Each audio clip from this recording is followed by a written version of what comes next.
हम जब पढ़ते हैं उत्पत्ति अध्याय 25 में, रबीका जब गर्भवती होती है तो उसके गर्भ में 2 बच्चे होते हैं और वो 2 बच्चे माँ के कोख में ही लड़ने और झगड़ने लगते हैं। ये जो माँ का कोख है और 2 बच्चे, ये किसे दर्शाता है, इसके बारे में आज हम जानेंगे। लिखा है उत्पत्ति अध्याय 25 वचन 22 में, लड़के उसके गर्भ में आपस में लिपट के एक दूसरे को मारने लगे। तब उसने कहा, मेरी जो ऐसी ही दशा रहेगी तो मैं कैसे जीवित रहूंगी।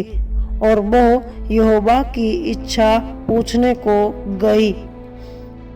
रबीका जब उसके गर्भ में 2 बच्चे आपस में लड़ने लगे, तब वे परमेश्वर के पास जाके पूछने लगी। तब यहोवा ने उससे कहा, तेरे गर्भ में 2 जातियां हैं और तेरी कोख से निकलते ही 2 राज्य के लोग अलग अलग होंगे और एक राज्य के लोग दूसरे से अधिक सामर्थी होंगे और बड़ा बेटा छोटे की अधीन होगा। रबीका की कोख में जब बच्चे आपस में ही लड़ने लगे, तब रबीका जाके परमेश्वर से पूछने लगी, क्या मेरी ये जो गर्भ की दशा है, ये सबको ऐसा होता है या मेरे साथ ही ऐसा हो रहा है। तब परमेश्वर ने रबीका को कहते हैं कि तेरे गर्भ में 2 जातियां हैं, वो दूसरे से एक अधिक सामर्थी होंगे और एक राज्य दूसरे राज्य से अधिक सामर्थी होंगे और वे,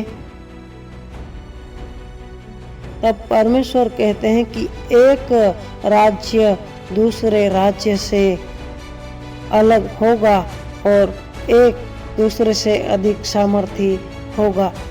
ये जो रबीका की गर्भ और 2 बच्चे, ये आज आत्मिक दृष्टि में हम अगर देखें तो वो कलीसिया को दर्शाता है। और कलीसिया में 2 तरह के लोग आज रहते हैं, एक दूसरे से वो लड़ते और झगड़ते रहते हैं। आज हमें ये देखने को मिल रहा है कि कलीसिया में ही 2 तरह के लोग हैं, एक आत्मिक और दूसरा शारीरिक, जो कि इसहाक और इस्माइल को भी दर्शाता है। एक प्रतिज्ञा की संतान, दूसरा जो अपने शरीर की उत्पन्न हुआ संतान है। दोनों एक साथ नहीं रह सकते, दोनों लड़ते और झगड़ते थे, इसहाक और इस्माइल। ठीक उसी तरह एसाव और याकूब भी लड़ने लगे। आज हमारी जनरेशन में भी अगर हम देखें तो कलीसिया में 2 तरह के लोग हैं, एक आत्मा से जन्मा हुआ व्यक्ति और दूसरा शरीर से जन्मा हुआ व्यक्ति, जो कि प्रभु यीशु मसीह की अनुग्रह और उसकी प्रतिज्ञा पे नहीं चलता, वरन वो अपनी समझ और बुद्धि के साथ चलता है। वो हमेशा आत्मिक व्यक्ति से शारीरिक व्यक्ति लड़ते और झगड़ते रहता है। आत्मिक व्यक्ति और शारीरिक व्यक्ति दोनों एक जगह मिलके नहीं रह सकते, क्योंकि हम सभी जानते हैं इसहाक से इस्माइल को अलग किया गया था, तब जाके इसहाक आराम से रह सका।